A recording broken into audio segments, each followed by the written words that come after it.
Halo, Assalamualaikum warahmatullahi wabarakatuh. Selamat petang menuju malam teman-teman semua.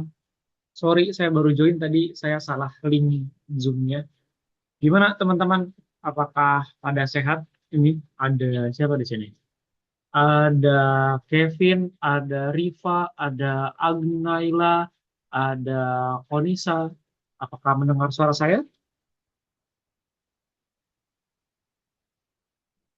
Oke, yang lainnya? Oke, Riva, thank you.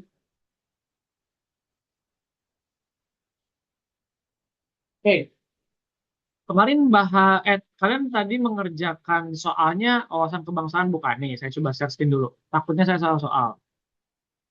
Saya suka salah soal saya. Yang ini bukan soal yang kalian bahas. Sama tidak?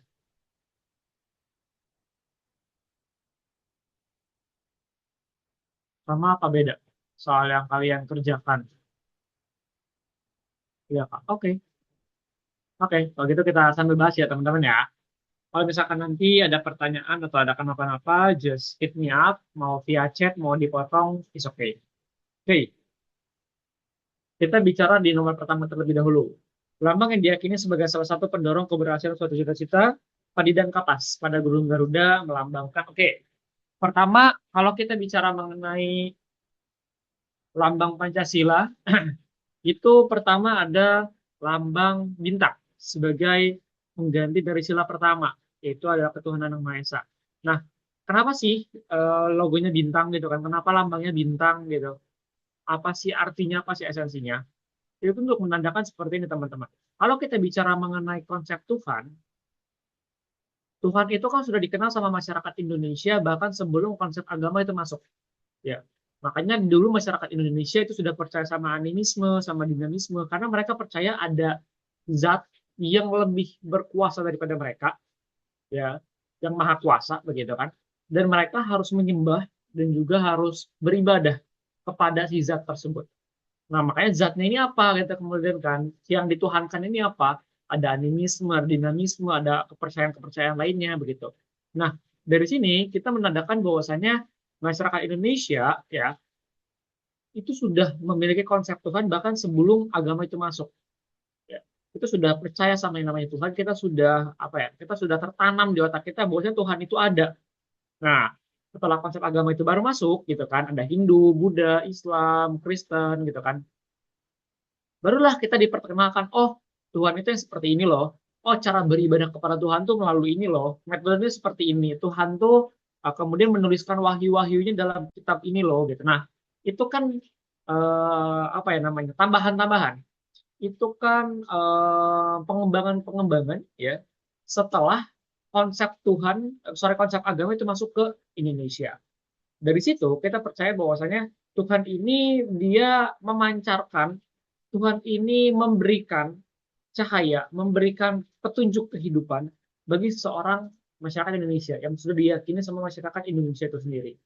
Itulah makanya lagunya Bintang. Kenapa Bintang?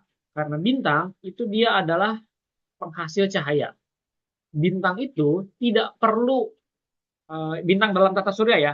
Bintang itu tidak perlu em, planet, tidak perlu entitas luar angkasa lain untuk bisa memancarkan cahaya.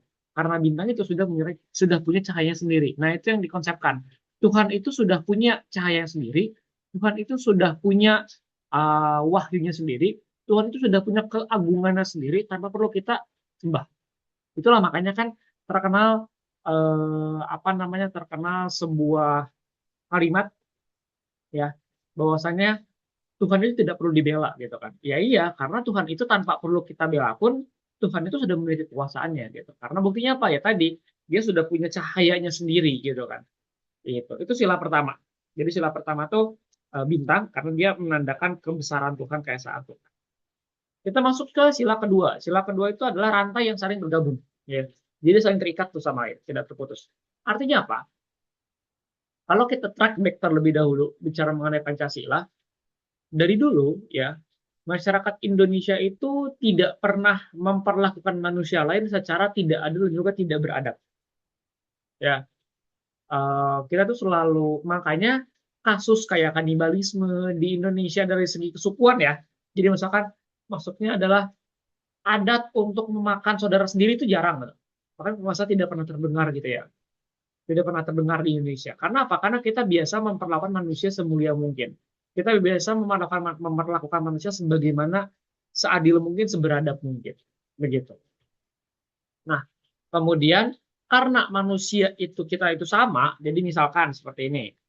Konsepnya contohnya saya sama Rolastiur misalkan. Saya sama Rolastiur Panjaitan. Oke. Saya sama Rolas sama-sama manusia. Kalau saya memperlakukan Rolas secara tidak manusiawi, Rolas juga akan memperlakukan saya secara tidak manusiawi. Oke. Itu adalah hubungan yang sudah pasti ada kausalitasnya. Ya.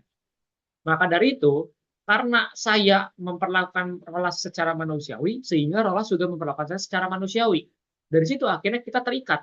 Saya dengan Rolas, saya dengan Kevin, saya dengan Riva, Agna, Kanisa, Yudhistira, dan semuanya. Saya itu harus memperlakukan kalian sebagaimana manusia, sehingga kalian juga memperlakukan saya sebagaimana manusia. Ya. Sehingga akhirnya ikatannya terbentuk, relasinya terbentuk. Ya. Nah, dengan hal itulah kita juga tidak bisa manusia juga tidak bisa memperlakukan manusia secara tidak manusiawi karena tadi ada ikatan yang saling terikat, ada rantai yang saling mengikat satu sama lain.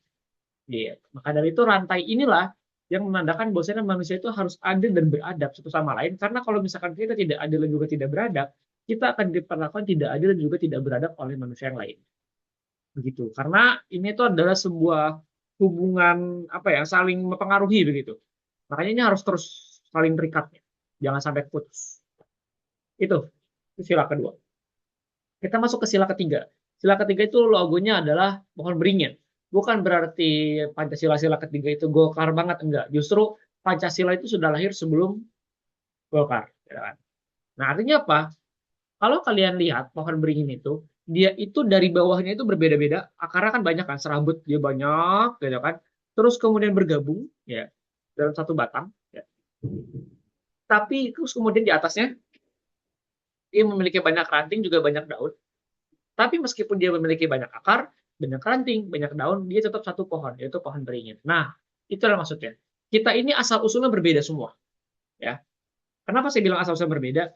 Masyarakat Melayu dengan masyarakat Papua itu asal usulnya dan moyangnya berbeda. Kalau masyarakat Melayu itu adalah dari Melayu dari orang-orang Asia ya yang bermutasi, yang berpindah. Sedangkan kalau orang-orang apa namanya orang-orang Papua itu adalah orang-orang Negroid yang berpindah. Berbeda tuh. Asal usulnya udah berbeda. Gitu. Kalau Melayu itu condongnya ke Melanesia, kalau Papua itu cenderung ke Negroid. Itu beda. Jadi kita sudah memiliki asal usul berbeda. Meskipun kita memiliki asal usul berbeda, kita sama-sama manusia. Ya, kita sama-sama masyarakat Indonesia, kita sama-sama orang Indonesia gitu kan. Kita menjadi satu batang yang sama. Kemudian di atasnya kita menjadi daun yang berbeda. Kita menjadi orang Sumatera, kita menjadi orang Jawa, kita menjadi orang Sunda, kita menjadi orang Papua, orang NTT, orang NTB, orang Palu dan lain sebagainya.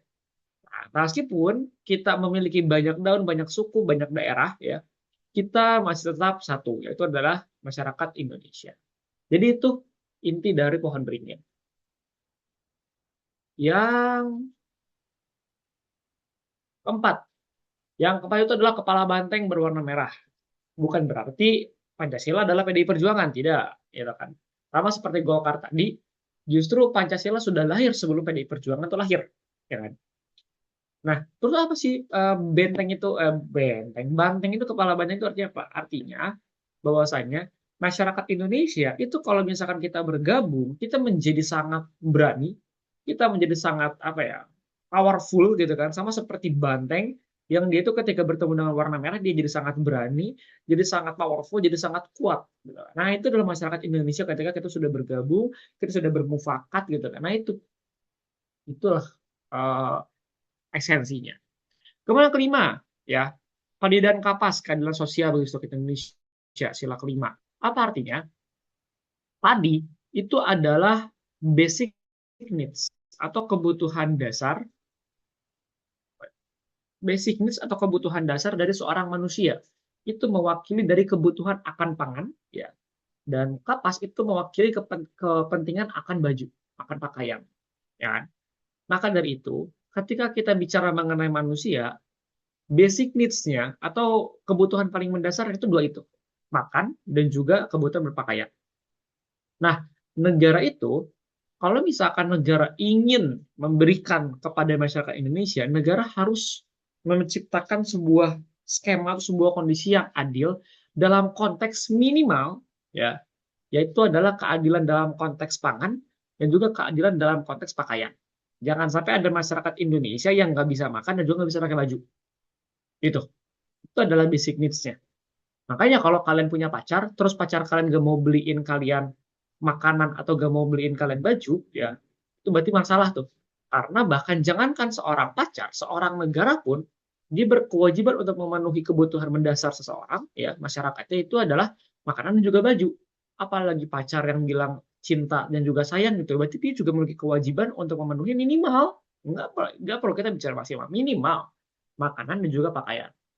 Begitu. Jadi ketika ada kalau punya pacar misalkan kalian minta makan ditraktir makan misalkan atau minta dibeliin baju, itu bukan berarti matre, itu bukan berarti materialistis, tidak, itu adalah basic needs, itu kebutuhan dasar gitu kan. Kalau dimintanya adalah beliin saya emas gitu kan. Atau misalkan beliin saya saham atau beliin saya Bitcoin. Nah, itu baru kebutuhan tidak mendasar. Itu baru matre, itu baru materialistis baru. Gitu. Kalau misalkan mintanya adalah makanan, mintanya adalah pakaian, itu adalah basic needs. Gitu. Jadi itu konsepnya.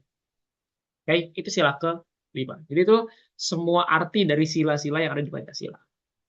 Oke, ini pendidikan kapas, itu keadaan sosial. Oke, kita bicara sekarang ke nomor 2. Salah satu wujud pembelaan negara yang dapat diterapkan adalah keikutsertaan dalam upaya pertahanan negara. Wujud pembelaan negara tersebut merupakan tanggung jawab setiap warga negara. Oke, apa sih bela negara itu? Dan kenapa semua masyarakat Indonesia itu berkewajiban melakukan pembelaan bela negara. Ya. Apa sih bela negara itu? Bela negara, ya, secara konsep implementatif, secara praktis, secara pelaksanaan, itu adalah momen ketika setiap masyarakat berkewajiban melindungi negaranya dari ancaman asing, dari antek-antek asing. Nah, itu. Misalkan Indonesia lagi perang, diserang misalkan kita tiba-tiba diserang sama Amerika gitu kayak Venezuela. Ya. Tentara sudah berjuang, polisi sudah berjuang gitu kan. Tapi kurang nih. Atau misalkan gagal gitu kan atau misalnya perlu bantuan. Nah, itulah momen di mana setiap warga negara berkewajiban ikut serta dalam upaya pertahanan negara. Begitu. Jadi itu. Jadi ketika bicara mengenai kewajiban membela negara, kewajiban pertahanan negara dari masyarakat Indonesia, kapan itu terjadi secara praktis? Yaitu adalah ketika negara sedang dalam keadaan genting dan juga aparat-aparat yang berkewajiban atau berkewenangan di bidang itu gagal, tidak berhasil melakukan penanggulangan atau perlindungan atau pertahanan negara. Gitu. Oke, itu nomor 2. Next, nomor 3. Dahulu Indonesia diberi nama Dwi Pantara oleh India. Apakah artinya Dwi Pantara itu hanya pulau seberang? Kenapa seperti itu? Jadi begini ceritanya. Ketika para penjelajah Eropa, ya Portugis, Spanyol, Belanda dan kawan-kawan itu melakukan penjelajahan samudra, saya kasih maps deh biar kalian kebayang.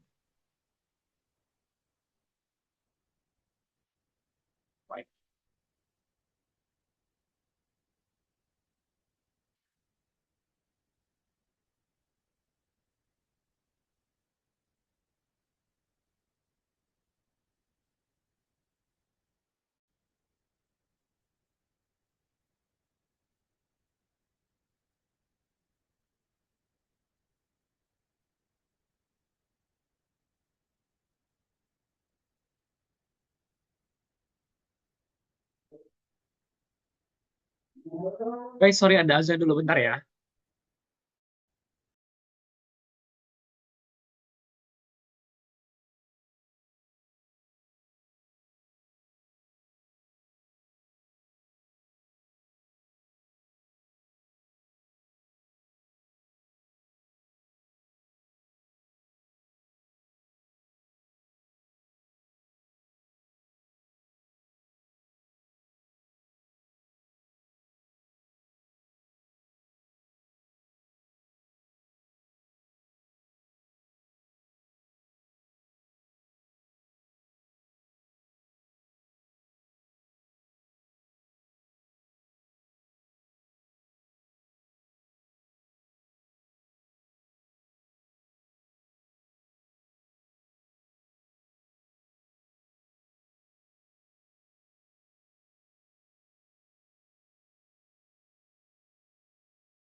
Oke, sorry teman-teman tadi kepotong karena ada azan. Kita lanjutin lagi. Oke, pertama ketika para penjelajah samudra itu melakukan penjelajahan, mereka kan mulai dari sini. Let's say dari Spanyol sama Portugal lah ya, dua ini. Mereka itu diikat dengan perjanjian Saragossa, ya. Dan Saragossa ini adalah untuk membagi wilayah kekuasaan antara Portugal dan juga Spanyol.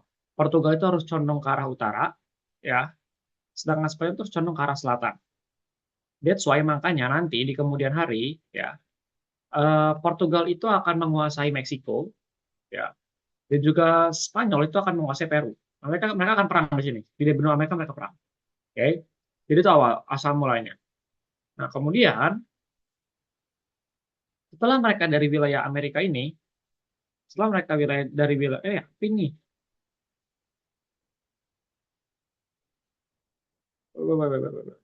Ah, Nah, setelah mereka dari wilayah Amerika ini, mereka pergi ke wilayah Afrika. Ya, mereka pergi ke wilayah Afrika. Mereka menyusuri si pantai Afrika ini.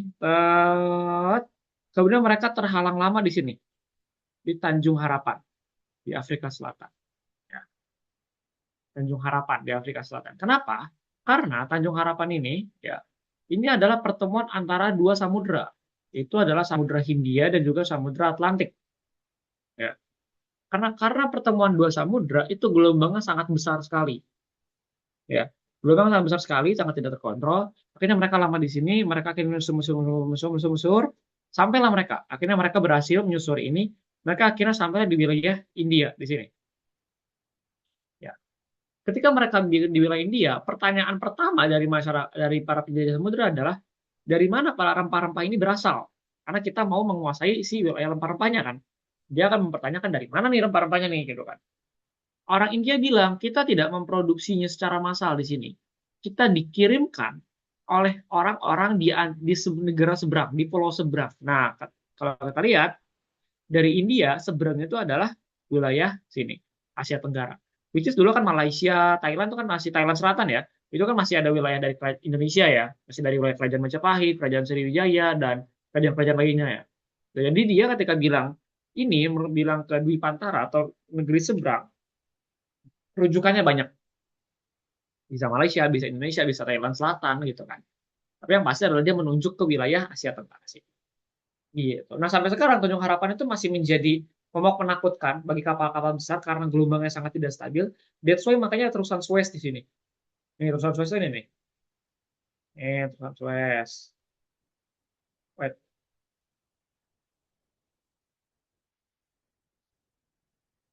Apa namanya? Ini terusan Suez. Itu. Ini terusan Suez. Makanya ketika ada kapal dagang dari Eropa, dari mana, mereka tidak akan ke sini, tidak akan memutar Afrika, tapi mereka akan masuk ke terusan Suez ini. Tidak, mereka akan sampai di wilayah Asia. Termasuk juga perahu yang dari Asia juga begitu ke sini. Karena apa? Karena di wilayah Afrika Selatan ini, di wilayah bawah ini sangat menakutkan sekali kapal, gelombangnya gitu. Karena dia pertemuan antara dua samudra. Gitu. Jadi begitu ceritanya mengenai Dwi Pantara gitu. Jadi ketika ditanya oleh orang-orang India apa itu Dwi Pantara, itu adalah pulau seberang yang tadinya merujuk baik itu Indonesia, Malaysia, Thailand Selatan yang saat itu masih kabur gitu kan. Mana yang menjadi Indonesia, mana yang jadi Malaysia itu kan masih satu. Itu nomor 3, teman-teman. Nomor 4, usaha bela negara dalam menghadapi ancaman non-tradisional yang dilakukan oleh negara berikut ini. Kecuali ada ancaman tradisional, ada ancaman non-tradisional. Oke, di sini kita pertanyaannya adalah usaha bela negara dalam menghadapi ancaman non-tradisional yang dilakukan oleh negara.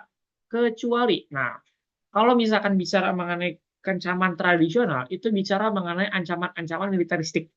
Jadi agresi, invasi militer, itu adalah ancaman yang basic tradisional.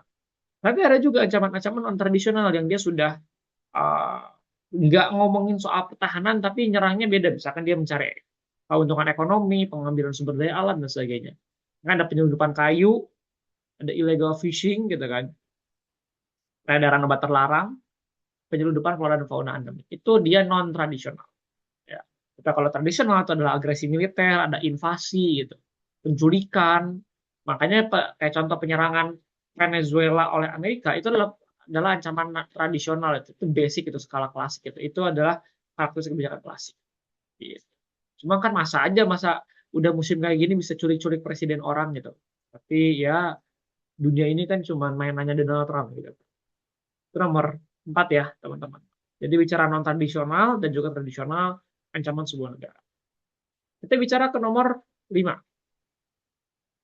Majelis Permusyawaratan Rakyat dapat memberhentikan presiden atas usul Dewan Perwakilan Rakyat dengan sebab sebagai berikut. Kecuali, ketika bicara mengenai pemberhentian presiden dan atau wakil presiden, ya, itu ada yang namanya pemakzulan. Nah, ini namanya konsepnya pemakzulan. Ini itu kemarin sempat rame-rame di zamannya Gibran baru kepilih kan. Wah, kita makzulkan aja Gibrannya doang gitu kan. Dan yang makzulkan sama Prabowo-nya doang gitu kan. Nah, itu beda-beda tuh. Tapi yang pasti itu jarang terjadi.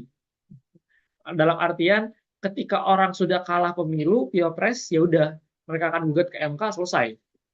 Nggak, jarang sampai ada kayak kita makzulkan, itu berlebih. Iya. Nah, kapan sih seorang presiden atau wakil presiden itu dapat dimakzulkan? Pertama adalah ketika dia melakukan tindak pidana, apapun bentuknya. Tindak pidana ya. Jadi ada namanya kejahatan, ada yang namanya pelanggaran. Oke. Kalau kejahatan itu adalah pembunuh, mencuri. Kalau pelanggaran itu adalah pelanggaran terhadap ketentuan, misalkan nggak pakai helm, nggak bawa SIM, itu pelanggaran. Oke. Nah, korupsi ini termasuk ke dalam kejahatan. Oke, jadi sudah pasti dia akan bisa dimakzulkan kalau dia melakukan korupsi. Melakukan pelanggaran hukum tergantung pelanggaran hukumnya apa dulu nih. Tidak sependapat dengan DPR ini nggak bisa, ya. Memenuhi syarat tidak lagi memenuhi syarat sebagai presiden bisa, apa? Tapi syaratnya yang mana? Misalkan dia meninggal gitu kan. Melakukan tindak pidana penyuapan sama seperti korupsi tadi. Nah, eh, bagaimana mekanisme memakzulkan itu kan? Pertanyaan itu kan. Bagaimana memakzulkan kalau misalkan presiden ini terbukti melakukan kejahatan? Jadi pertama akan ada laporan, bukan laporan, akan disidangkan terlebih dahulu. Tapi sidangnya tuh nggak di pengadilan negeri, nggak di pengadilan tinggi, langsung ke pengadilan paling tinggi, yaitu Mahkamah Agung. Ya. Maksudnya Mahkamah Agung disidangkan, bla bla bla bla bla, terbukti misalkan vonis kamu salah, Presiden Prabowo misalkan salah, Prabowo terbukti menculik para aktivis 98, salah, bertanggung jawab. Oke, ketika itu sudah divonis salah, si lampiran putusannya itu akan diberikan kepada Mahkamah Konstitusi dan juga DPR. Ya, jadi mereka akan berunding. Mahkamah Konstitusi itu nanti dia akan membuktikan apakah si kejahatan yang dilakukan sama presiden ini melanggar konstitusi atau tidak. Itu. Pertanyaan itu, apakah melanggar konstitusi atau tidak? Kalau dari Mahkamah Konstitusi ternyata melanggar, oke melanggar ini. Nah, dikasihlah ke DPR. DPR itu harus merapatkan itu dan kemudian dia baru masih ke MPR. Kata DPR apa? Misalnya kata DPR, oke makzulkan. Ya, usul DPR. Oke, kasihlah ke MPR.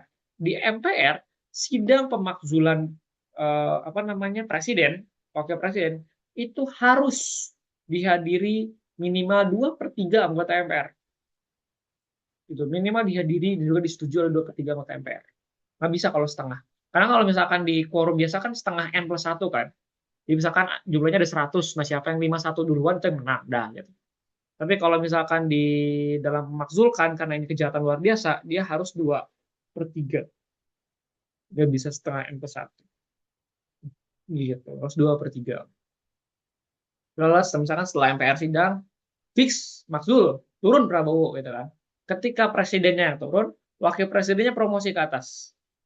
Nah, atau misalkan ketika presiden turun, ketika wakil presiden yang dimakzulkan, berarti kan wakil presiden kosong. Inilah yang menjadi lahan basah. Inilah yang jadi lahan yang sangat seksi. Kenapa? Karena ada kekosongan. Pertanyaannya adalah siapa yang harus menggantikannya. Misalkan Gibran wakil presiden jadi kosong nih, ya kan? Entah Gibran dimakzulkan atau Gibran naik jadi presiden ya, karena kosong wakil presiden. Pertanyaannya siapa yang bisa mengajukan wakil presiden? Apakah koalisi partai? Apakah koalisi pemenang? Partai pengusul? Atau pemilihan ulang? Nah, ini tidak pernah ada. Tidak pernah disebutkan ketentuannya seperti apa kalau misalkan dimakzulkan. Jadi semua ini, 4 hal ini bisa terjadi. Itulah makanya kalau kalian lihat berita-berita ketika Gibran mau dimakzulkan, kan ada sebuah berita, gimana kalau misalkan Gibran dimakzulkan, ya berarti penggantinya adalah Puan katanya. Puan itu calon kuat menggantikannya gitu. Bukan karena ketua DPR wajib menggantikan, bukan, tapi karena negosiasi politik. Gitu. Karena pada saat itu kan Gibran masih dekat sama PDIP lah, nggak terlalu crash banget lah. Gitu. Jadi itu ya, proses memakzulkan itu seperti itu. Apa ya? Nomor 6, kekuasaan kehakiman merupakan lembaga yang kedua tanpa campur tangan pihak lain untuk dapat menegakkan hukum yang penuh dengan keadilan. Lembaga yang kekuasaan kehakiman di Indonesia. Oke, ketika bicara mengenai kekuasaan kehakiman, ya, kekuasaan kehakiman itu ada 3 lembaga di dalamnya. Pertama, itu adalah Mahkamah Agung. Oke. Di bawah Mahkamah Agung, itu ada, saya gimana ya, jelasin ya, biar enak ya. Oke, saya tulis deh. Semoga kalian bisa membaca. Nah, ini 2 jenis nih. Ada peng... nggak bisa. Terusan saya jelek. White. Saya akan coba ketik. White.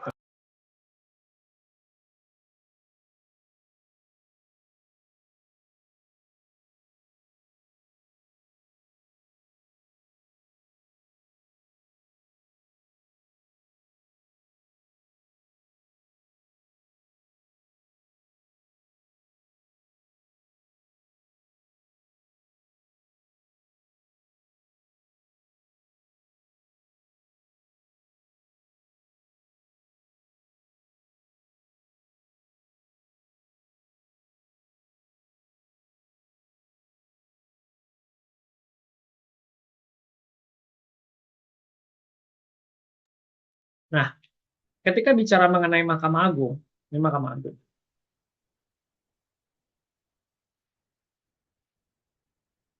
Mahkamah Agung ya. Pertama, dia dibagi berdasarkan 2 jenis. Pertama adalah dibagi berdasarkan satu. Ada yang namanya pengadilan, ada yang namanya peradilan. Oke. Pengadilan ini adalah lokasi atau bangunan. Kalau peradilan ini adalah sistem. Nih, turunannya, pengadilan itu ada jenis apa aja? Pengadilan negeri, dia ada di setiap kota atau kabupaten. Pengadilan tinggi, dia ada di setiap ibu kota provinsi. Dan yang terakhir, itu adalah Mahkamah Agung, paling tingginya. Dia hanya ada satu, nasional. Oke, jadi secara pengadilan, secara lokasi, itu ada 3 urutannya. Nah, kalau misalkan kalian melaporkan seseorang gitu ya, misalkan karena tindak pidana tertentu, ada karena melakukan kejahatan gitu. Nah, dia akan disidangkannya runtut. Pertama pengadilan negeri dulu, ya.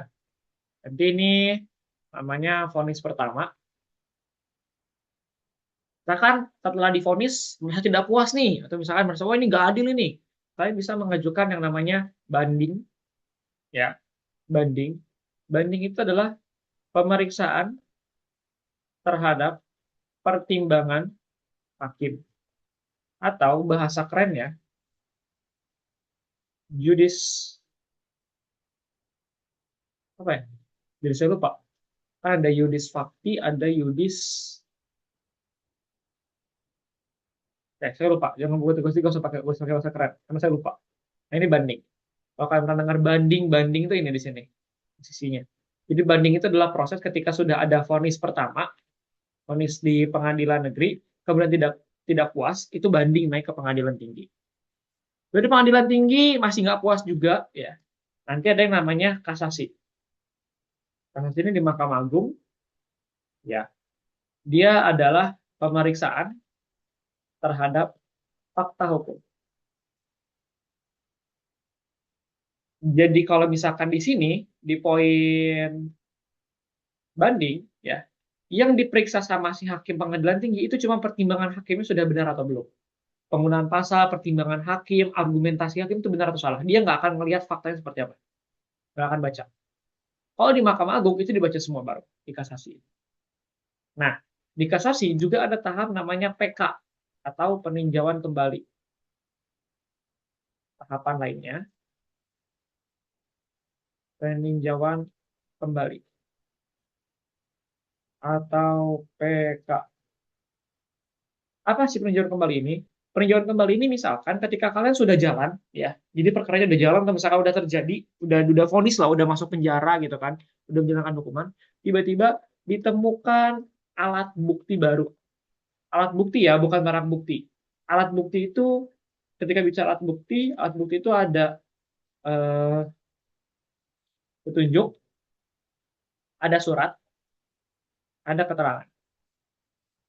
Keterangan ini ntar ada banyak lagi. Keterangan itu ada keterangan saksi, keterangan terdakwa, keterangan ahli. Nah, misalkan dalam konteks ini, misalkan ada CCTV, tapi selama ini CCTV-nya nggak ketahuan. Tiba-tiba setelah udah menjalankan vonisnya, ada nih CCTV-nya ketemu gitu. Nah, itu nggak akan dulu ke banding, nggak akan ke kasasi, tapi langsung ke PK, ke peninjauan kembali. Jadi syarat untuk melakukan peninjauan kembali itu adalah ditemukan alat bukti baru. Kalau nggak ada alat bukti baru, dia nggak akan bisa PK sampai kapanpun. Jadi syaratnya adalah harus ada alat bukti baru. Peninjauan kembali itu. Oke? Ini kalian harus belajar, jangan sampai kalian udah jadi polisi, kalian ngomong-ngomongin penegakan hukum, kalian nggak tahu langkah-langkah kayak begini. Ini hal yang paling basic ini. Peradilan tuh ngomongin soal sistem. Pada sistem peradilan, itu pertama ada sistem peradilan umum. Peradilan umum itu ngomonginnya apa? Di bawah peradilan umum itu, jadi misalkan kayak ada kasus perceraian, terus apa pembunuhan, warisan, sengketa, hutang piutang, pokoknya yang ya basic-basic lah. Kemudian ada juga peradilan agama. Peradilan agama ini spesifik, khusus membahas perkara Muslim. Peradilan agama. Ketiga, ada peradilan tata usaha negara, khusus membahas kebijakan pejabat pemerintah. Khusus nih, dia dibahasnya juga pengadilannya khusus, namanya adalah pengadilan tata usaha negara. Dia tidak ada dalam hierarki ini. Dia terpisah dari hierarki ini. Dia pengadilan tata usaha negara sendiri, beda sendiri. Oke, gitu. Yang keempat adalah peradilan yang saling dibenci sama masyarakat umum. Yaitu adalah peradilan militer. Kenapa saya bilang peradilan militer adalah peradilan yang paling dibenci sama masyarakat umum? Karena ini khusus membahas militer, perkara militer, dan ada audit, dan namanya bukan jaksa, tapi auditor militer. Oke, jadi jaksa itu diganti sama auditor militer. Nama lainnya itu. Kenapa orang sangat benci terhadap pengadilan militer? Vonis paling berat di peradilan militer adalah pemecatan dari TNI. Karena pemecatan dari TNI itu dianggap sebagai hukuman mati. Karena kan TNI adalah harga mati. TNI dicabut berarti mati dia, kan gitu. Makanya orang tuh benci banget sama peradilan militer. Kenapa? Karena tidak seimbang, tidak apple to apple. Kalau misalkan militer itu menangani kasus apa sih melakukan kejahatan kepada masyarakat sipil, ya, tapi hukuman mati cuma dipecat dari militer, kan dia bisa beraktivitas sebagaimana umumnya. Nah, itu yang dibenci sama masyarakat sipil. Jadi ini perbedaan antara pengadilan juga peradilan dalam konteks Mahkamah Agung. Karena tadi kita bicara mengenai you, nah, lembaga yudikatif. Kita bicara mengenai lembaga kekuasaan kehakiman. Itu Mahkamah Agung. Itu Mahkamah Agung doang yang pertama. Yang kedua ada Mahkamah Konstitusi. Kalau Mahkamah Konstitusi, dia itu spesifik membahas hal-hal yang berkaitan dengan ketatanegaraan. Misalkan contoh, sengketa pemilu, mau itu pilpres, pilkada, pemilu legislatif, itu semua sengketa itu ada diselesaikan sama Mahkamah Konstitusi. Yang kedua, pengujian undang-undang terhadap undang-undang dasar. Jadi kalau misalkan kalian merasa ada satu undang-undang yang dia bertentangan sama undang-undang dasar, silakan diajukan ke Mahkamah Konstitusi. Nantinya Mahkamah Konstitusi bisa dan juga memiliki kewenangan untuk membatalkan menganggap ini atau memperkuat undang-undang, memberikan tafsiran, memberikan penjelasan, memberikan pengecualian. Gitu. Misalkan membatalkan, dibatalin undang-undangnya. Bisa dibatalin pasalnya doang, bisa dibatalin satu undang-undang. Itu bisa. Yang kedua, memperkuat. Jadi dia bisa Mahkamah Konstitusi juga bisa memperkuat bilang bahwasanya pasal ini sudah sesuai karena bla bla bla bla bla bla. Yang ketiga, memberikan penafsiran tambahan atau mengurangi penafsiran. Memberikan penafsiran tambahan. Contoh, dulu itu ya kalau kita pakai undang-undang KUHP yang lama, Undang-Undang Nomor 8 tahun 81, ya, saksi itu hanyalah orang yang melihat, mendengar, dan merasakan. Jadi kalau misalkan kalian dibegal gitu kan, kalian mau jadi saksi seorang begal, terus kalian lihat begalnya, itu kan baru saksi.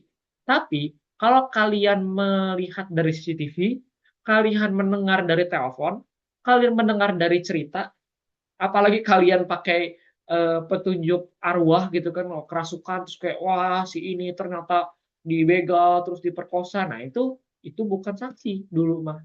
Tapi sekarang itu jadi saksi berkat putusan Mahkamah Konstitusi.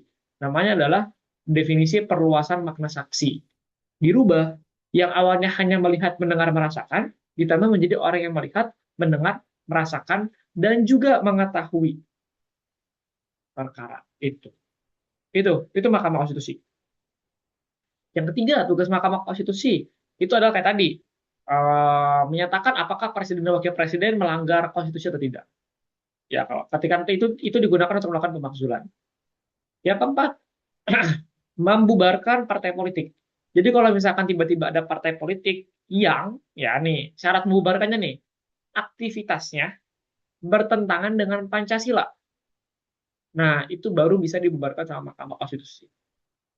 Bertentangannya apa? Misalkan Partai Komunis Indonesia berdiri lagi, misalkan PKI Reborn, gitu kan. Bukan Warkop DKI Reborn, tapi PKI Reborn. Nah, karena setelah dilihat ada ART-nya, itu bertentangan sama Pancasila, itu bisa dibubarkan sama Mahkamah Konstitusi. Gitu. Itu Mahkamah Agung, Mahkamah Konstitusi. Berdua. Yang terakhir, itu adalah Komisi Yudisial. Komisi Yudisial ini adalah sebuah lembaga yang dia berfungsi untuk, satu, mengatur hakim. Jadi kayak misalkan hakim A, dia jabatannya sekarang di mana, ntar misalkan dimutasi kemana, itu dari Komisi Yudisial. Komisi Yudisial juga berfungsi untuk mengawasi tingkah laku hakim dan juga putusan hakim.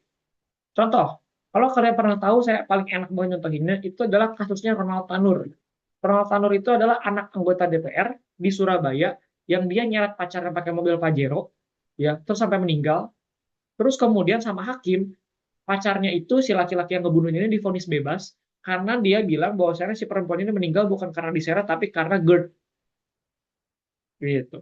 Sangat aneh padahal bukti visum, bukti apa semua MRI semuanya udah bukti otopsi itu menunjukkan bahwasanya si perempuan ini meninggal karena luka seretan, luka gesekan benda keras, benda keras. Ya benda keras ya, karena kan diseret di aspal. Tapi dibilangnya meninggal karena GERD. Gitu. Nah, itu adalah salah satu bukti bahwasanya kondisi aneh nih. Gitu. Kemudian sama Komisi Yudisial dipanggil, dicek ternyata hakimnya ini tiga-tiganya sudah disuap. Tiga-tiganya dikasih apartemen di Jakarta, dikasih emas batangan, dikasih uang dalam bentuk US dollar gitu. Wah, itu banyak lah. Nah, itu bukti bahwasannya dalam konteks ini gitu kan. Dalam konteks ke apa pengawasan hakim, Komisi Yudisial itu tanya di situ. Begitu. Itu Komisi Yudisial. Jadi kalau bicara mengenai kekuasaan kehakiman, itu cuma ada tiga. Mahkamah Agung, Mahkamah Konstitusi, sama Komisi Yudisial. Mahkamah Agung banyak detailnya, tadi saya sudah jelaskan. Ya. Mahkamah Konstitusi, itu ya cuma itu aja, cuma satu. Komisi Yudisial tadi juga saya sudah jelaskan fungsi dan juga tugasnya untuk apa. Oke.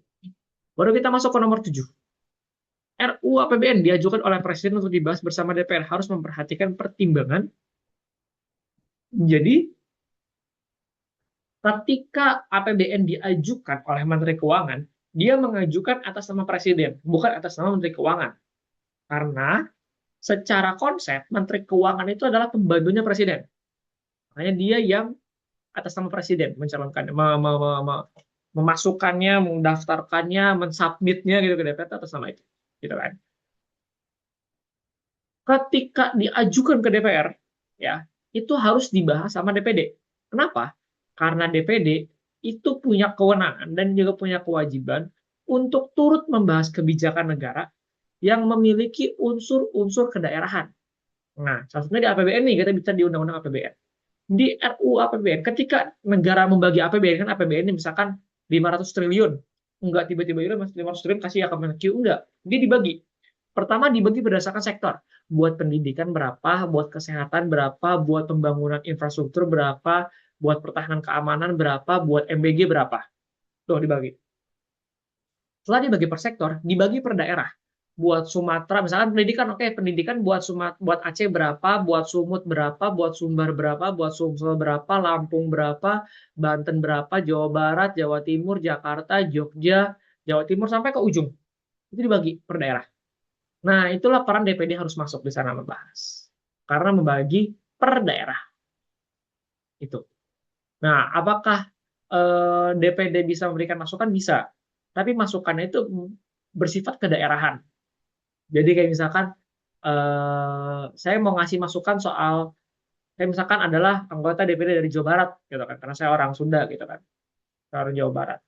Kemudian saya mau ngasih masukan soal DPD ini, soal APBN ini. Saya harus memberikan masukan atas nama perspektif Jawa Barat.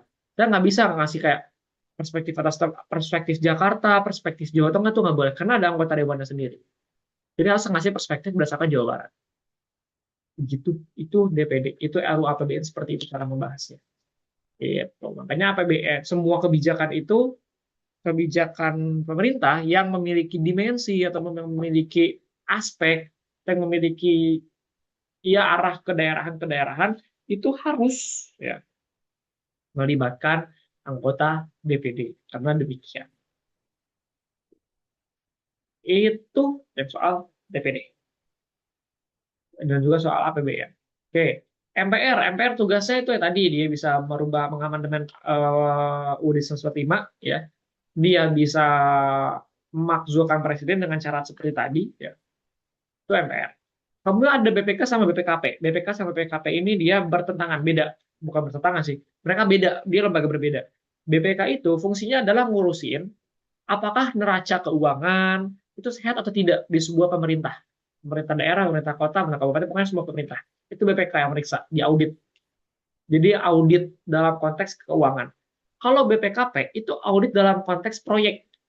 Jadi kayak misalkan ada proyek mangkrak, nah kenapa mangkrak itu BPKP yang ngecek. Ada proyek pengadaan jembatan tapi roboh, siapa yang ngecek? BPKP yang ngecek. Kok bisa sih anggaran jembatan 1 miliar tapi roboh gitu kan? Padahal cuma bikin jembatan kecil, ya itu BPKP yang ngecek. Gitu. Itu ya, itu nomor 7 karena Menteri Keuangan yang kalian sudah pasti tahu lah. Saya tidak perlu jelaskan. 8. Pancasila menjadi asas dalam kehidupan bermasyarakat, berbangsa, dan bernegara. Maka itu setiap warga negara Indonesia hendaknya. Nah, ini yang menjadi mispersepsi dari nomor 8 sama nomor 9 nih. Dibilang bahwasanya Pancasila itu asas dalam kehidupan masyarakat dan juga Pancasila itu falsafah hidup bangsa Indonesia. Nah, ini keliru. Kenapa keliru? Jadi gini, ketika kalau kalian baca bukunya Soekarno, ya, dia bilang bahwasanya bagaimana caranya saya bisa menemukan Pancasila? Pancasila itu merupakan cerminan dari masyarakat Indonesia. Misalkan contoh cerminan itu kayak gini.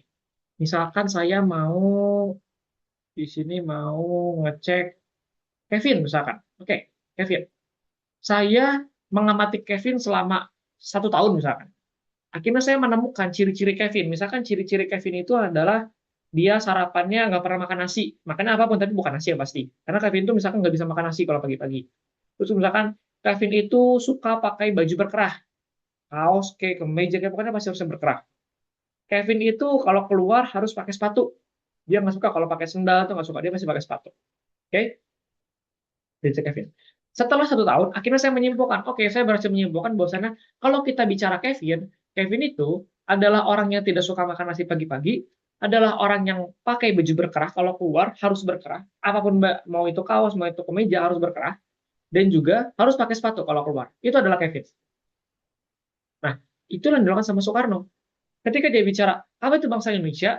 Bangsa Indonesia itu ciri-cirinya adalah orang yang percaya sama Tuhan, orang yang adil dan juga beradab dalam memanusiakan manusia, orang yang suka bersatu, orang yang suka bermusyawarah mufakat, orang yang suka adil secara sosial.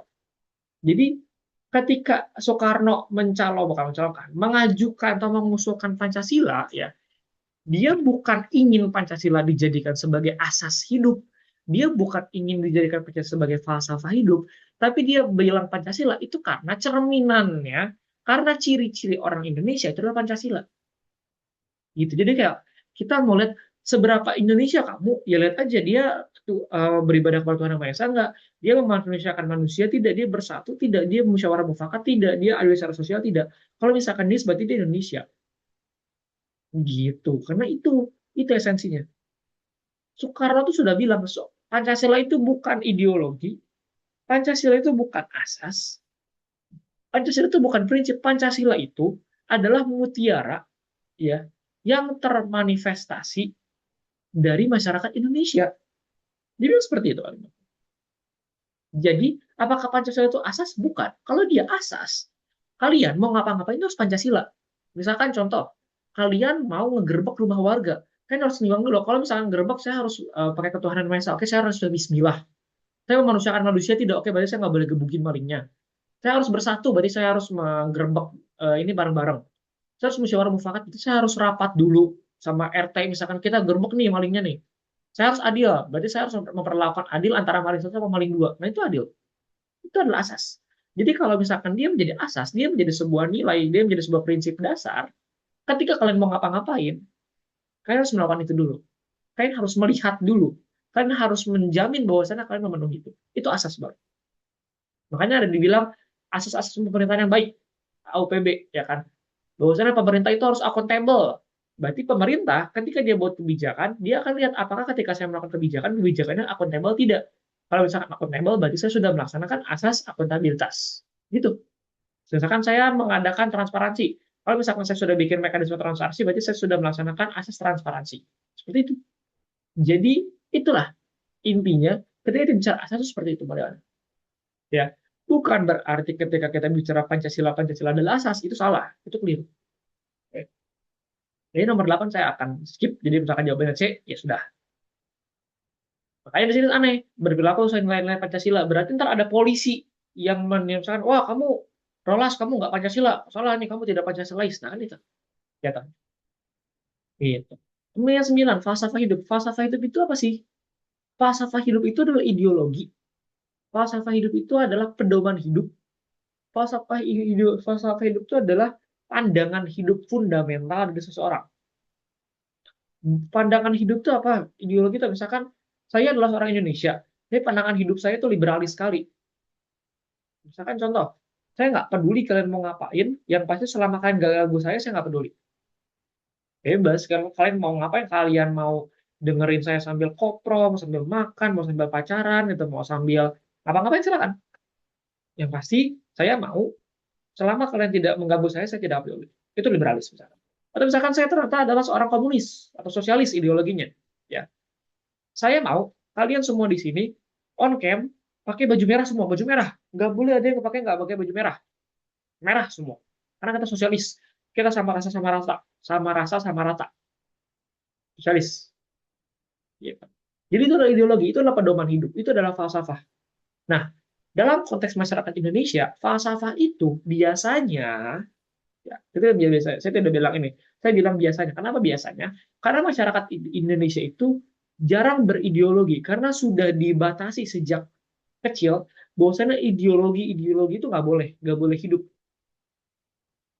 Ideologi komunis, sosialis itu nggak boleh hidup. Seakan-akan itu adalah sebuah haram gitu. Makanya masyarakat Indonesia kadang menjadikan agama sebagai falsafah hidup. Begitu. Falsafah hidup itu apa? Misalkan contoh ketika kita lagi ngapa-ngapain, kita kan bisa wah saya mau berjualan berdasarkan sunnah Rasulullah misalkan. Nah, itu kan kita sudah menggunakan agama sebagai falsafah hidup, sebagai petunjuk hidup. Begitu. Jadi kalau bicara falsafah hidup, pedoman hidup adalah ketika kalian menjadikan si falsafah ini sebagai baseline, sebagai unsur untuk menilai, sebagai unsur untuk melakukan aktivitas di masyarakat. Gitu. Masa kalian mau kayak, wah saya mau jualan, tapi saya lihat dulu Pancasila di bentar, kan nggak mungkin. Misalkan, waduh saya lagi bingung nih, lagi stres karena besok mau ujian, saya baca Pancasila deh, kan nggak mungkin. Itu yang salah. Nah, kapan sih si mispersepsi ini muncul? Ya, mispersepsi ini muncul itu ketika zaman Orde Baru. Saya bilang, ketika zaman Orde Baru. Kenapa? Bukti bahwa di zaman Orde Baru itu ada mispersepsi, ada penafsiran berlebih terhadap Pancasila, itu adalah ketika Soeharto menangkap Soekarno dan juga memenjarakan Soekarno atas nama Pancasila. Kalian tahu kan Soekarno itu dirumahkan sampai dia mati. Ya, dasarnya apa? Karena Soeharto ingin menegakkan Pancasila. Nah, aneh kan?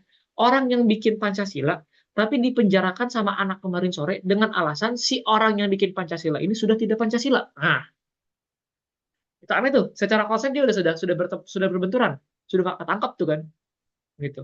Misalkan saya adalah penjual mie ayam. Rolas ini adalah jangan Rolas lagi dan Kevin lagi deh, saya ganti ke bawah. Misalkan Riva ini adalah murid saya, gitu kan. Sama pengen jual mie ayam juga bikin. Jualan lah akhirnya Riva belajar dari saya. Setelah sekian lama, akhirnya Riva memblame saya. Wah, si Viko ini nggak bisa bikin mie ayam, yang bisa bikin mie ayam itu cuma saya. Loh, kan aneh. Padahal Riva aja belajar dari saya doang gitu. Nah itu kan jadi hah, kok begitu? Itu jadi aneh. Nah itu yang terjadi di zamannya Orde Baru. Di zamannya Orde Baru juga lah lahir P4, Pedoman Penghayatan Pengamalan Pancasila. Itu zaman Orde Baru. Jadi kita harus menghayati Pancasila. Itu ada pelajaran di zaman Orde Baru. Saya sih nggak ngerasain ya. Gitu. Saya nggak tahu mungkin orang tua kalian merasakan P4, pendidikan P4, penataran P4 tuh ada tuh. Itu. Penataran P4 tuh dari SD kalau tidak salah sampai kuliah itu ada P4. Sekarang itu P4 tuh diganti jadi pendidikan Pancasila atau pendidikan kewarganegaraan, PKN. Mengenai belajar itu kan di SD, SMP, SMA. Itu adalah pengganti dari P4. Kemudian di zamannya Soeharto itu juga dibuat namanya, aduh saya lupa, Badan Pembinaan Pancasila (BPP) gitu kan. Sekarang itu ketuanya adalah Megawati. Gitu. Pokoknya intinya itu, pokoknya Badan Pengaman Penilaian Pancasila atau sebagainya. Itu lucu. Kenapa? Karena artinya kalau misalkan kita mau menafsirkan Pancasila, kita harus nanya ke si badan BPP ini. Kita sudah Pancasila belum? Pancasila itu apa sih gitu. Dan akhirnya membuat seakan-akan yang tahu Pancasila itu cuma dia. Padahal ya tadi sudah dibilang Pancasila itu bukan ideologi, Pancasila itu bukan sebuah asas, Pancasila itu bukan sebuah falsafah, tapi Pancasila itu adalah ciri-ciri kita sebagai masyarakat Indonesia gitu. Begitu. Itu jadi yang jadi miss di nomor 8 sama nomor 9. Ya, tapi apakah itu salah? Tidak salah. Gitu. Karena memang sudah di-blame dari dulu seperti itu. Kita Pancasila adalah begini, Pancasila adalah begini gitu. Padahal secara esensial Pancasila tidak pernah menjadi sebuah falsafah, Pancasila tidak pernah menjadi asas. Gitu. Itu nomor 8 juga 9. Nomor 10, dasar hukum yang mengatur mengenai hak asasi manusia. Ketika bicara mengenai hak asasi manusia, ya, itu bicara mengenai hak paling mendasar dari seorang manusia. Ada dua hak yang harus kalian bedakan. Pertama adalah hak asasi manusia, yang kedua adalah hak warga negara. Ini adalah dua hak berbeda. Hak asasi manusia adalah sebuah hak yang melekat kepada seorang manusia, dimanapun dia berada. Mau dia menjadi penduduk wilayah Indonesia, mau dia jadi penduduk Malaysia, mau jadi penduduk Singapura, Israel, Palestina, pokoknya dia punya hak asasi manusia. Hak asasi manusia itu isinya apa aja? Satu, hak untuk hidup. Kedua, hak untuk memiliki penghidupan dari cari pekerjaan. Ketiga, hak untuk berkeluarga dan juga memiliki keturunan. Oke. Yang keempat adalah hak untuk mengembangkan pengetahuan dan juga kecerdasannya. Hak asasi manusia. Oke. Hak nanti dari hak untuk hidup tuh aturannya ada hak sehat, hak sanitasi bersih itu apa itu. Pokoknya hak hidup, hak memperoleh penghidupan, hak untuk hak hidup, hak penghidupan, terus hak untuk cari makan, ya, hak untuk melanjutkan keturunan, berkeluarga dan melanjutkan keturunan. Sama satu lagi hak untuk memiliki properti, gitu. Itu hak asasi manusia paling mendasar. Itu adalah hak asasi manusia. Jadi setiap dia menjadi seorang manusia, itu haknya itu ada di mana-mana. Yang kedua adalah hak warga negara. Hak warga negara itu adalah sebuah hak yang diberikan ketika kalian berstatus sebagai warga negara dari sebuah negara tertentu. Misalkan contoh, hak warga negara itu adalah melakukan pemilihan umum, mencoblos, dipilih menjadi pejabat pemerintah, mendapatkan pelayanan dari uang pajak yang kalian bayarkan, mendapatkan perlindungan hukum. Itu adalah hak warga negara. Begitu. Makanya, kalau kalian lihat, kayak misalkan ada orang melakukan kejahatan di Malaysia, terus kita Indonesia tuh kayak repot-repot pengen bantuin, pengen kayak biar dihukumnya di Indonesia. Kenapa? Karena ada hak perlindungan hukum terhadap warga negara. Karena setiap negara memiliki hukum yang berbeda. Misalkan di Indonesia orang yang berzina di muka umum cuma masuk penjara. Tapi kalau di Arab orang berzina di muka umum hukuman mati. Makanya kayak oh udah masuk Indonesia balik Indonesia. Nah, karena perbedaan seperti itulah akhirnya wajib untuk diberikan perlindungan setiap warga negara itu dimanapun itu. Gitu. Hak asasi manusia ini ada di dalam pasal 28 UUD 1945. Itu ada dari 28 biasa sampai 28 J. Silakan dilihat. Oke. Itu 10. 11. Terjadinya krisis multidimensi terutama ekonomi serta mencuatnya kasus-kasus integritas seperti KKN merupakan tantangan nasionalisme pada periode. Saya bilang KKN itu nggak terjadi pada tahun 95 sampai 98 doang. Sampai detik ini pun KKN masih ada. Masih terjadi.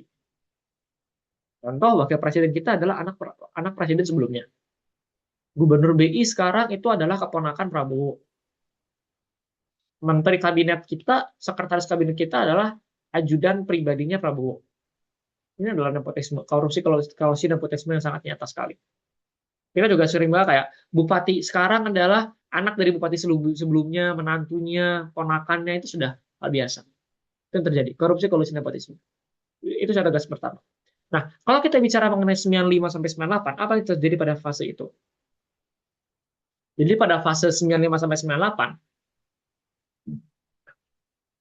kita itu ada di dalam fase krisis moneter. Krispon. Krispon itu terjadi dari tahun 76. Makanya di tahun 75, 1975 itu ada peristiwa malapetaka 5 hari. Malapetaka 5 hari itu adalah ketika ada Perdana Menteri Jepang datang ke Indonesia, itu di demo sama mahasiswa, karena mereka bilang, ngapain ngurusin investasi luar negeri, yang harus lu urusin itu, ini harga pangan ini malah naik ini. Ini masyarakat nggak sejahtera, masyarakat nggak punya pekerjaan. Itu yang di demo. Tapi itu menjadi malapetaka karena apa? Ada mahasiswa-mahasiswa, mahasiswa kedokteran UI sih saya, itu ditembakin sama tentara pada saat itu. Itu malari.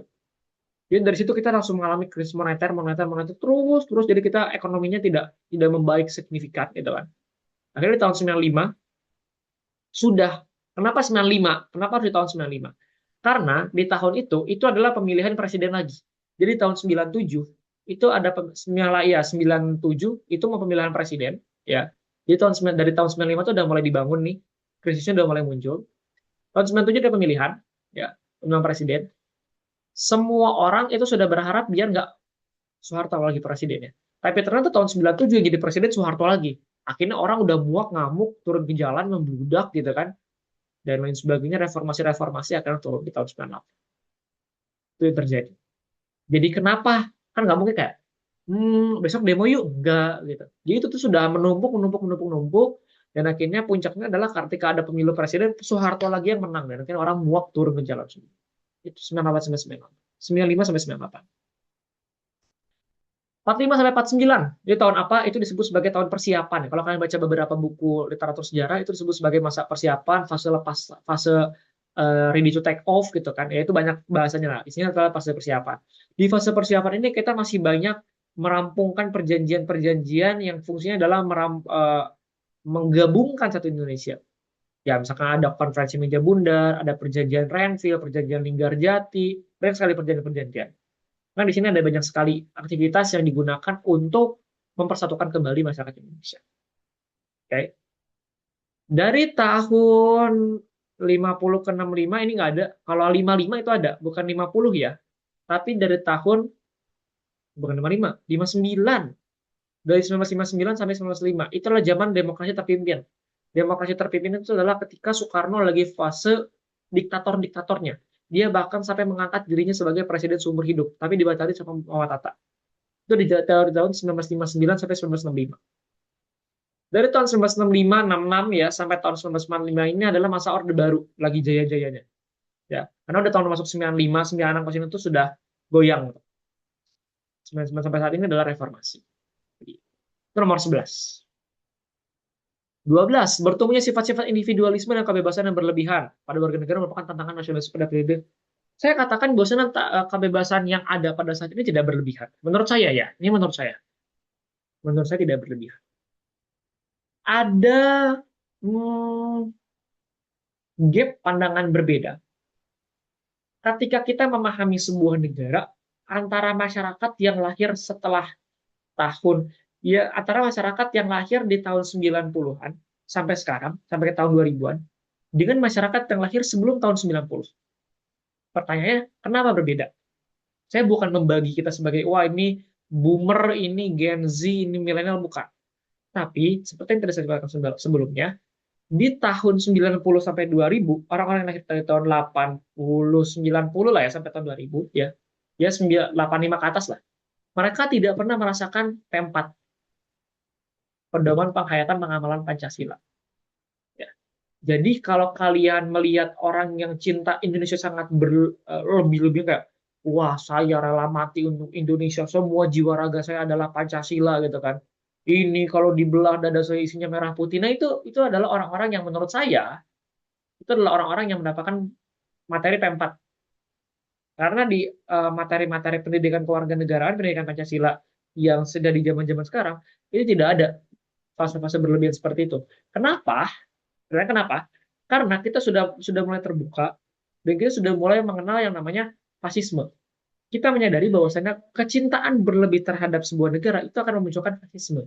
Fasisme itu contohnya apa? Contohnya adalah Italia. Itu adalah fasisme. Fasisme itu adalah dia cinta sama negaranya sampai dia memandang semua negara itu jelek. Itu fasisme. Italia pada zaman zamannya Perang Dunia Kedua dipimpin sama Benito Mussolini. Nazi fasisme kata Nazi itu bukan fasisme, Nazi itu nazisme. Ya, dia lebih condong ke arah eh, apa ya? Plural plural sentris ya. Apa sih lupa. Pokoknya dia intinya dia memandang bahwasanya ras Arya itulah ras terbaik di dunia ini. Jadi dia memandangnya dari basic kesukuan, bukan dari basic kenegaraan. Gitu. Yang fasisme itu saya di Jepang, ya. Jepang baru fasisme. Jadi kalau misalkan dia memandangnya yang terbaik itu adalah sebuah negara, dia fasisme. Tapi kalau yang memandang terbaiknya itu adalah bukan sebuah negara, itu bukan fasisme gitu. Itu adalah misalkan nazisme. Saya lupa, sentris culture apa gitu ya. Pokoknya budaya sentris ya itu. Itu yang terjadi sama Nazi. Nah, itu yang membuat orang-orang yang mendapatkan materi P4 kadang menilai orang-orang yang tidak mendapatkan materi P4 itu tidak Pancasila dan cenderung individualis. Gitu. Dan juga kebebasan berlebihan. Nah, kalau kebebasan berlebihan itu artinya sudah over dong. Sudah apa ya? Kayak kan yang namanya berlebihan itu tidak baik kan. Jadi kalau bicara berlebihan itu negatif gitu arahnya. Contoh yang menjadi gap ya, yang menjadi bukti bahwasannya uh, ada apa ya? Ada sebuah gap yang terjadi antara generasi yang lahir sebelum tahun 80-an sampai dengan generasi yang lahir setelah 80-an yang tidak pernah mendapatkan materi P4 adalah contoh paling gampang. Itu adalah kalau lihat orang pacaran. Ada kalau orang yang tahun ini, tahun sebelumnya itu kalau orang pacaran di muka umum pegang-pegangan tangan mesra-mesra kayak, ih apa sih ini orang nggak tahu sopan santun, ini orang tidak Pancasilais, ini orang tidak menghargai manusia lain, nah itu. Tapi ada orang kalau misalkan sini kayak ya udah lu pacaran pacaran aja selama lu gak ganggu gua ya nggak masalah gitu kan. Itu adalah individualis. Tapi apakah itu salah? Tidak. Apakah itu kebebasan yang berlebihan? Saya rasa tidak, gitu kan. Tidak ada satu orang pun yang bermasalah. Kecuali misalkan dia, sorry itu saya, misalkan buang air di muka umum ya, iyalah itu mengganggu lah. Karena ada orang lain yang terganggu haknya itu adalah hak untuk mendapatkan kesehatan gitu kan. Itu jadi tidak sehat kalau ada orang begitu-begitu. Iya, gitu. Jadi eh, apa namanya individualisme sama kebebasan berlebihan itu sering di labelingkan kepada generasi yang dari tahun 80, 90 sampai tahun 2000-an lahirnya ya. Karena tadi kalau menurut saya ya ini berdasarkan analisis dan juga pengamatan saya, backgroundnya itu adalah materi P4 ini. Dia sangat menentukan sekali terhadap pola pikir dan juga pola perspektif. Karena P4 tuh dia sangat ketat sekali begitu ya cara pengamalannya dan juga cara pembelajarannya. Itu nomor 12. Next kita ke nomor 13.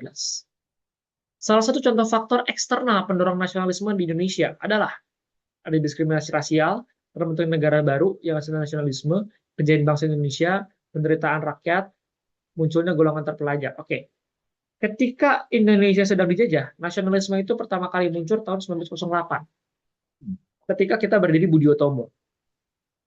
Budi Utomo itu berpikir bahwasannya masyarakat Indonesia itu harus cerdas. Itu doang berpikirnya.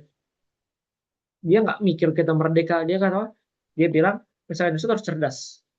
Kenapa harus cerdas? Biar kita nggak tertindas. Pikirannya udah merdeka. Gitu. Nah, kenapa bisa seperti itu? Karena masyarakat orang-orang Budi Utomo, kemudian terjadi Sumpah Pemuda, itu sudah banyak orang-orang atau pemuda-pemuda yang dia mengenyam pendidikan di luar negeri. Ketika dia kuliah di Belanda, gitu kan, dia kan nggak, ya udah saya kuliah pulang enggak. Dia kuliah di Belanda, terus dia bergaul sama orang sekitarnya, dia ngobrol sama tetangganya, ternyata tetangganya orang India, gitu kan. Oh, gimana di India? Oh, di India ternyata lagi ada revolusi kemerdekaan dipimpin sama Mahatma Gandhi. Ngobrol sama orang Afrika Selatan. Gimana di Afrika Selatan? Oh, di Afrika Selatan lagi ada pergerakan demokrasi, pergerakan menuju kemerdekaan, dipimpin sama Nelson Mandela. Nah, itu mereka dapat perspektif, dapat dapat insight ketika mereka hidup ke luar negeri. Ketika mereka merasa, wah masyarakat Indonesia itu dijajah sama Belanda, tapi ketika mereka datang ke Belanda, lah Belanda itu juga kayak begini gitu. Kenapa dia harus menjajah kita gitu? Kayaknya kita juga nggak serendah itu untuk dijajah sama Belanda. Ini juga biasa aja kok gitu. Itu. Akhirnya ketika itu yang mempengaruhi faktor internal. Akhirnya terbentuk golongan terpelajar.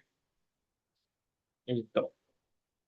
Nah, terbentuknya negara-negara baru juga mempengaruhi kayak tadi. Karena ada di India ada pergerakan kemerdekaan, di Afrika ada pergerakan kemerdekaan. Dan akhirnya orang tuh kayak saling berkabar kayak, bisa loh. Bisa loh kita merdeka, bisa loh kalian juga merdeka, bisa loh kita sebagai masyarakat terjajah itu merdeka gitu kan. Kita nggak seburuk itu loh untuk terus dijajah, kita bisa kok merdeka. Kalau kita merdeka. Nah, pada saat itu yang saling mempengaruhi Indonesia adalah India, Sri Lanka, Afrika Selatan.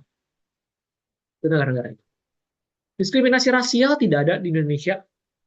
Kayak apa dari kulit itu nggak ada. Rasial di Indonesia itu hanya terjadi dari penggolongan masyarakat Hindia Belanda. Di Hindia Belanda itu ntar dibagi dari empat, empat golongan. Pertama itu adalah golongan bangsawan, ya, dan juga golongan orang-orang Belanda itu di satu. Satu itu orang-orang Belanda, kedua itu adalah timur asing itu kayak orang Cina, orang Arab, orang mana gitu kan. Tiga itu adalah bangsawan, jadi raja-raja kecil. Keempat itu adalah rakyat jelata atau disebut sebagai inlander. Bisa tulis